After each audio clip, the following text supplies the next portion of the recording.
নমস্কার বন্ধুরা, আবার চলে এসেছি নতুন একটা স্ন্যাক্স রেসিপি নিয়ে।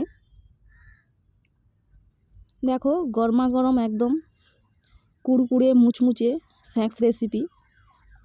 চপ তো অনেকভাবে খেয়েছো, অনেক রকমই করে খেয়েছো। এইভাবে একবার চপ বানিয়ে খেও, জিভে জল চলে আসবে। একটা তো মনই ভরবে না, মনে হবে যেমন আরও প্রত্যেক দিন বানিয়ে এইরকমই স্ন্যাক্সটা খাই। কতটা লোভনীয় হয়েছে, কতটা দেখতে সুন্দর হয়েছে, দেখতে সুন্দর, খেতেও সুন্দর। দারুণ একটা 10 মিনিটের স্ন্যাক্স, চার সাথে গরম গরম বানিয়ে খাও, দারুণ খেতে। দেখে নেওয়া যাক কি কি উপকরণ দিয়ে বানাচ্ছি এই চপ রেসিপিটা। দেখো, ফুলকপিটা ভালো করে একটা বড় সাইজের ফুলকপি নিয়েছি। কুচি কুচি করে আমি কপিটাকে কেটে নেব। আর ওদিকে আমি ছোট সাইজের 3টে আলু সেদ্ধ করতে বসিয়ে দিয়েছি। ফুলকপিটা আমার কাটা হয়ে গেছে। এদিকে দেখো, মটরশুঁটি 100-র মতন, ধনেপাতা, একটা গোটা পেঁয়াজ, 3-4টার মতন কাঁচা লঙ্কা রেডি করে রেখে দিয়েছি। এদিকে দেখো, কড়াইতে তেল গরম করে তার মধ্যে আমি 1 চামচ 5 ফোড়ন আর 2টো তেজপাতাটা একটু ছিঁড়ে নিয়েছি ছোটো ছোটো করে, দিয়ে ওটা ভেজে নেব। ভেজে নেওয়ার পর 1 চামচের মতন আদা ঘষা যদি ছুলাগুলো হয়, ওই ছুলার 1 চামচের মতন আদা ছুলা দিয়ে দিয়েছি। দিয়ে ভালো করে একটু নেড়ে চেড়ে একটু লাল হয়ে এলে ওর মধ্যে কুচানো ফুলকপিটা দিয়ে দেব।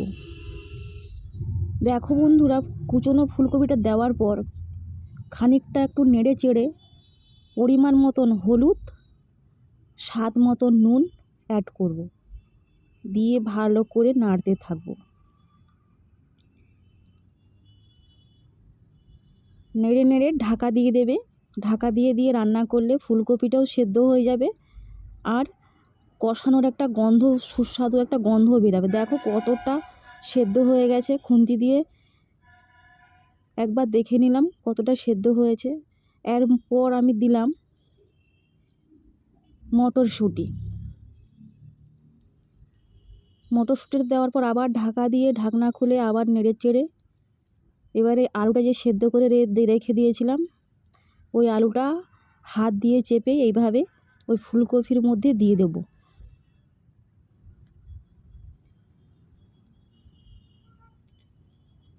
দেওয়ার পর ভালো করে আরেকটু কষিয়ে নেব। এরপর গুঁড়ো মশলা কিছু অ্যাড করব। লঙ্কার গুঁড়ো 1 চামচ, চাট মশলা 1/2 চামচ, জিরের গুঁড়ো আর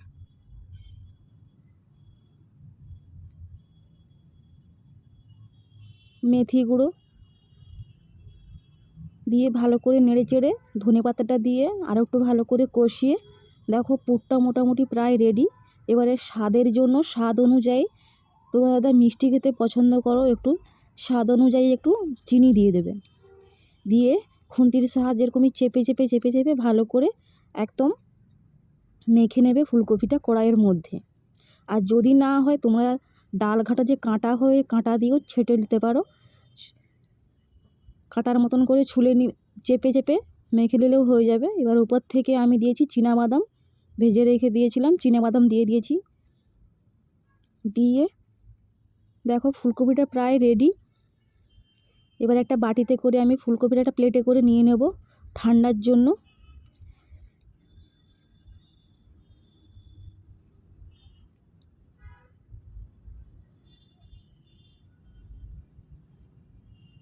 এতে কোনো বেসনের কাজ হবে না, বেসন না দিয়েও ফুলকপির চপ হয়। দেখো, এর মধ্যে চালের গুঁড়ো 1.5 চামচ, কর্নফ্লাওয়ার 1.5 চামচ আর ময়দা 1.5 চামচ নিয়েছি। নেওয়ার পর এখানে গোলমরিচের গুঁড়ো 1 চামচ আর স্বাদ অনুযায়ী নুন নিয়েছি। নেওয়ার পরে ভালো করে ফেটিয়ে মেখে রেখে দিয়েছি জল দিয়ে অল্প অল্প করে। এরপর এখানে লাগবে বিস্কুটের গুঁড়ো।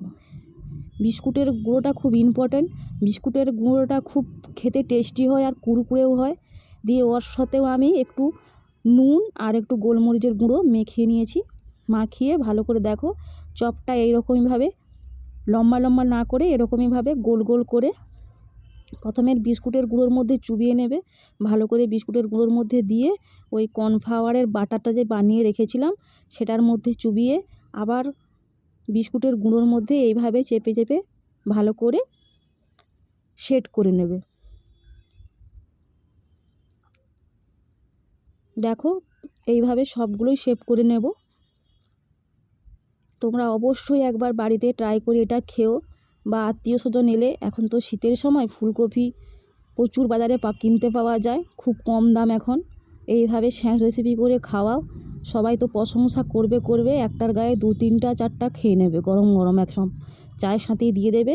চা বুশ করিয়ে এপাশে স্ন্যাক্সটাও রেডি করা যায়। 10-15 মিনিট হাতে নিয়ে লেগে পড়ো এই স্ন্যাক্স রেসিপিটা।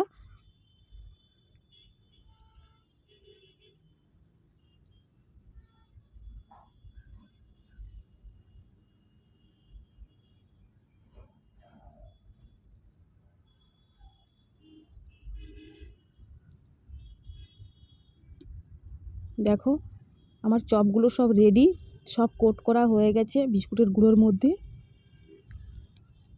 এবারে ওদিকে আবার ওই একই কড়াইয়ে ভালো করে ধুয়ে আমি খানিকটা তেল নিয়ে নিয়েছি। ডুবো ডুবো তেলে প্রথমে আমি 3-4টার মতন ছেড়ে দেবো কড়াইতে।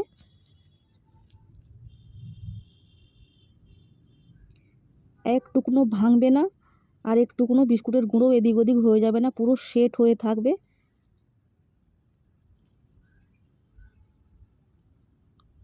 দেখো এইভাবে সব চপগুলো ভেজে নেব।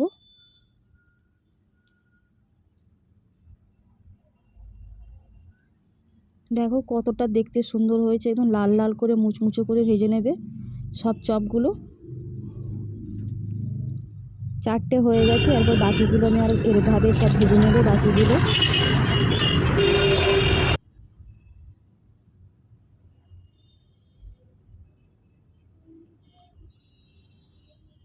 রেসিপিটা ভালো লাগলে অবশ্যই লাইক কমেন্ট শেয়ার করবে। আর তোমরাও কিভাবে ফুলকপির চপ বানিয়ে খাও সেটাও একবার কমেন্টে জানাবে। আর যারা নতুনরা আমার ইউটিউব চ্যানেল দেখছো, রেসিপিটা দেখছো, অবশ্যই একটা সাবস্ক্রাইবার করে দেবে, পাশে থাকা বেল আইকনটা টিপে দেবে, প্রেস করে দেবে যাতে নতুন নতুন রেসিপি তোমার কাছে যেতে পারে। দেখো একটা ঝুড়িয়ে 1 ঝুড়ি মোটামুটি হয়ে গেছে আমার ছোটো একটা ঝুড়িয়ে। এরপর একটা প্লেটে দেবে, দেখো নিচ্ছি, পুরো মুচমুচ ঝমঝম করছে।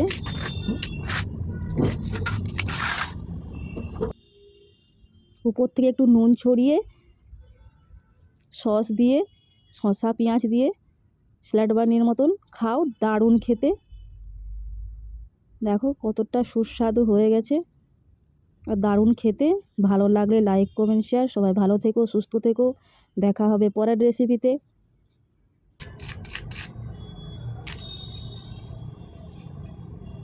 নমস্কার, ভালো থেকো, টাটা। বন্ধ করো।